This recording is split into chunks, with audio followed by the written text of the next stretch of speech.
going on, my friends? I'm Rick, and this is your seat at the table. And if there was a slight glitch or hiccup there at the very beginning opening, the computer's starting to have some lag issues. I don't know if it's a problem with the software I'm using or if the computer itself is starting. Like I said, it's old enough to start developing some quirks. The fan tends to speed up every now and then and get real noisy, which is always a bad sign. And like I said, sometimes when I switch between the buttons on here, there's a delay, and I don't know if the delay shows or not. Anyhow, this is Elves of Evermeet and a Forgotten Realms game accessory for 2nd edition Advanced Dungeons and Dragons. So if you're into the Fey Run, that would be the Wizards of the Coast, or back in the day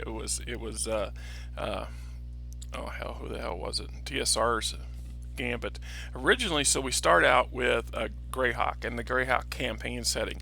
And if you were around back then and you bought your or your Dungeons and Dragons red box set or blue box set, I don't remember which, but one of them came with a very brief map and a brief introduction to the Greyhawk campaign setting, and then they had a Greyhawk campaign source a box set that you bought, which had another map, I think, or two maps, and a couple, one or two books. I think there was a ready-to-made adventure and a source book of sorts to expand on the campaign setting, or the world setting for Greyhawk. And I had all that stuff, and I played heavily in it. I spent a lot of time bouncing between that Greyhawk and my Judges Guild settings, depending on the flavor I was shooting for.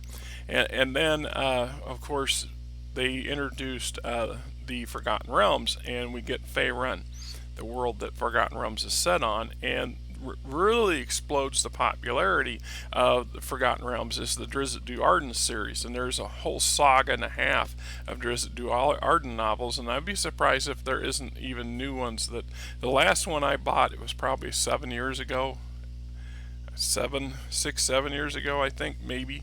So what it was and what it isn't now, I don't know, but I think there's like 12 or 14 books with Drizzt Do'Urden in it. I know I've got well over a dozen of them.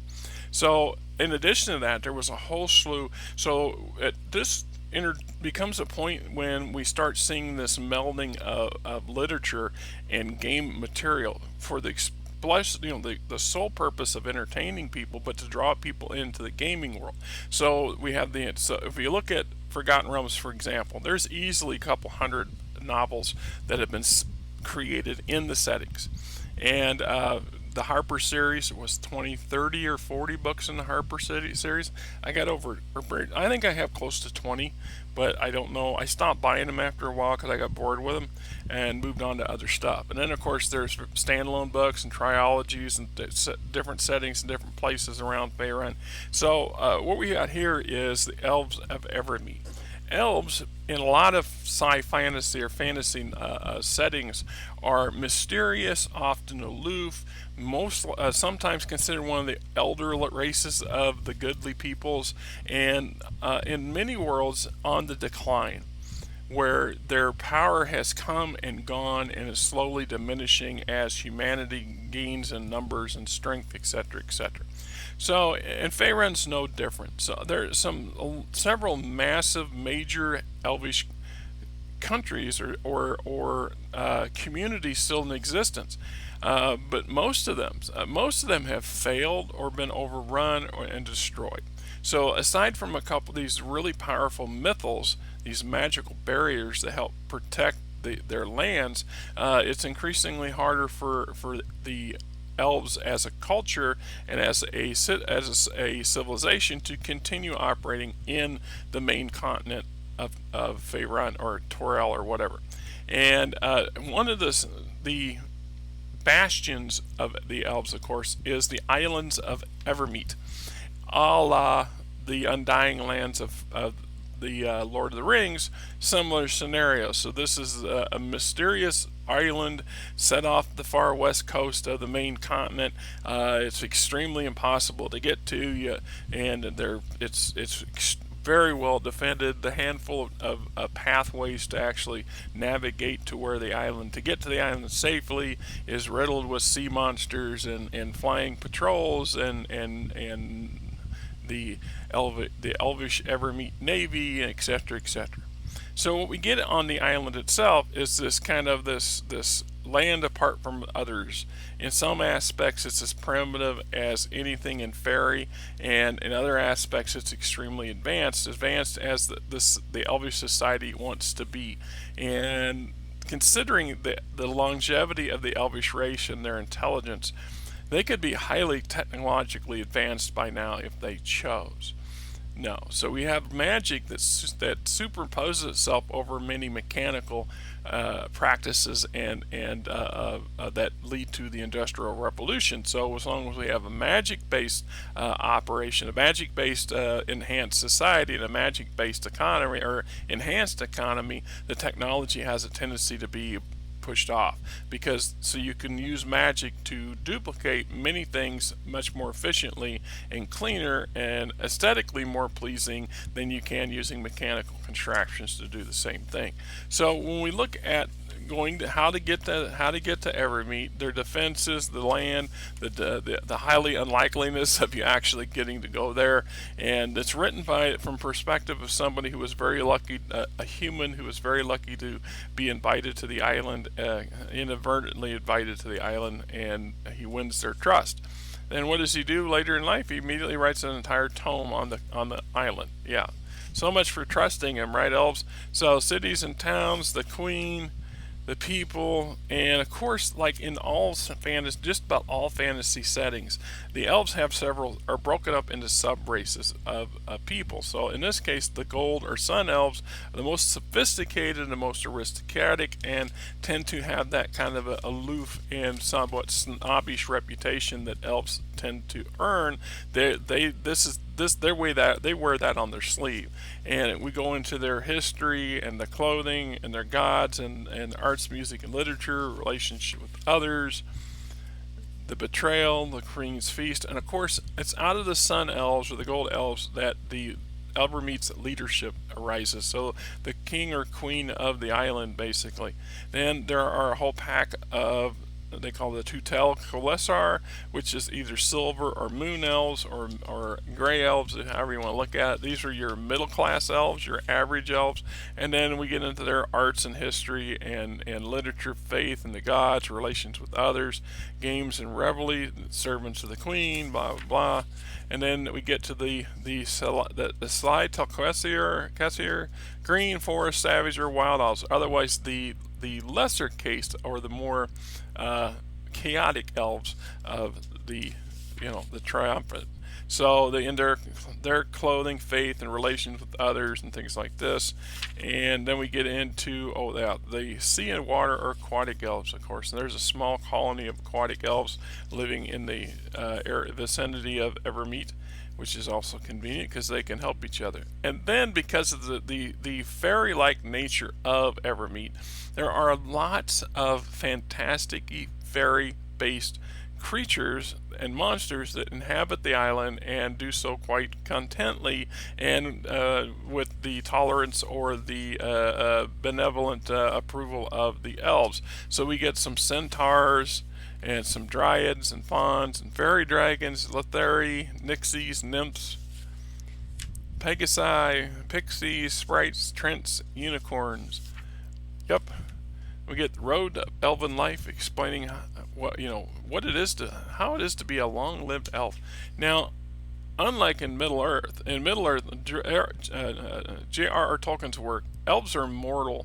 If they physically die while they're in Middle-earth, their spirit goes back to the quote Undying Lands, hence why it's called the Undying Lands, where eventually they're reintroduced to their corporeal form, or i.e. a new corporeal form comes out of nothing, and then they join their fellows in the Undying Lands, and at that point they never return to the mortal lands for whatever reason. It's very, very rare. Gwynthor, I think Lord Gwynthor is Gwynthor, however it's pronounced, is one of the very few elves that have died and come back to Middle-earth, and he's a very powerful dude, very powerful. So in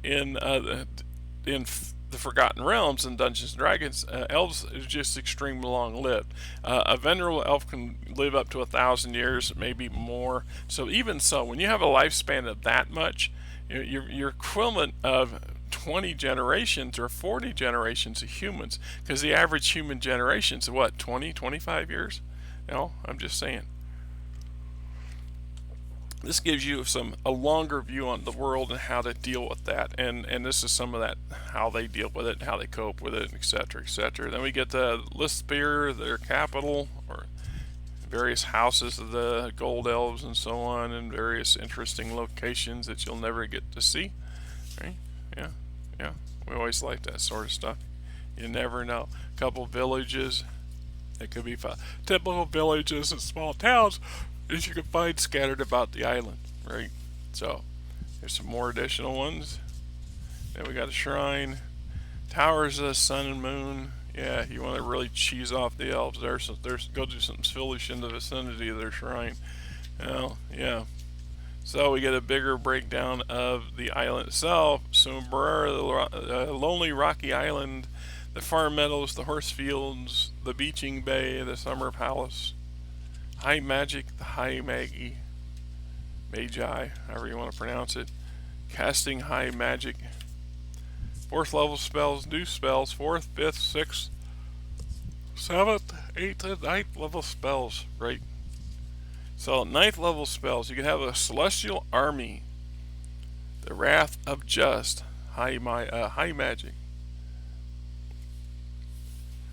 gift of life, high magic.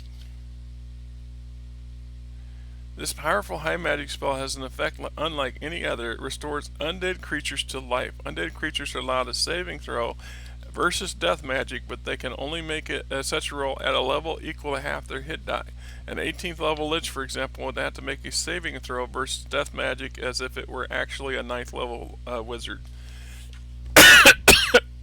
Excuse me. New magic items, of course. We get into some odds and ends and some basic, gods and goddesses of Evermeet.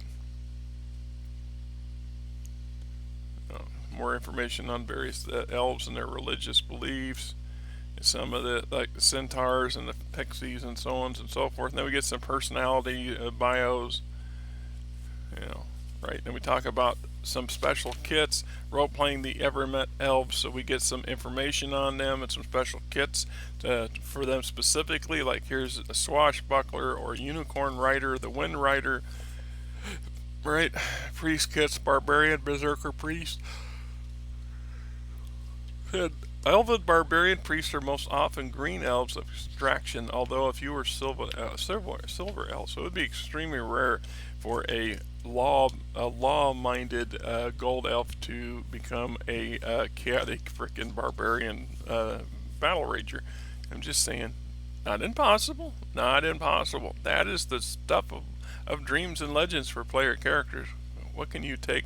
Can you take the impossible and make it reality, right? So anyway, there's the book, and I enjoyed this book. I've gotten some use out of it over the years. I grant you, it's been a long time since I've used these books, but the fact is the material was great, had a good source base. I don't think I ever had a campaign set in Evermeet. I've had characters have brief references from some people, elves interfering in their business who were from Evermeet for, they made for some good manipulators to get things done or whatever. Anyway, it's a good book. If you ever get a chance to get a copy of this, it's worth picking up just for the read alone. And the setting works in any sci-fi or any fantasy setting. If you want a ready-made elvish nation to throw on your in your personal campaign or any one of your main campaigns, that all you gotta do is pick this book up. You can choose to change the names or just leave them as is and plug and play and bing bang boom. Till next time, I'm Rick. You're not. It's a beautiful weekend, and little Missy's over here. She's been real quiet. Hi, little Missy. Yeah, is you napping? Yes, I know. You're bored in there. Yeah. We're still trying to get you a slot at the RL. They have not been taking anybody, and they have nothing on their schedule anytime soon. And I'll have to send another text message or email to Megan at the RL and ask them if there's sometimes they have issues. Sometimes it's a charity-based program, so they don't have the money to run it. Sometimes they shutter it for a while until they get the money, and then there's also the fact that a lot of the veterinarians that come in to perform the services tend to be volunteers. So volunteer vets that come in on their own time to do what they can, or technically retired from the running their own veterinarian clinic or whatever, and have volunteered their time. There's also the interns that are coming into being a veterinarian, and they have to get practice doing stuff. So it's kind of a necessary evil, but if they do a good job, that's what the whole point is. Little Missy's finally putting a little bit of weight on. To me, she still looks too awful skinny. But then I came across the video yesterday. I took of her when she first came to the house when she was outside, and boy, there's a big difference. She's definitely putting some weight on, which is good. Anyway, till next time. That's what I'm saying. I hit that button and I'm there.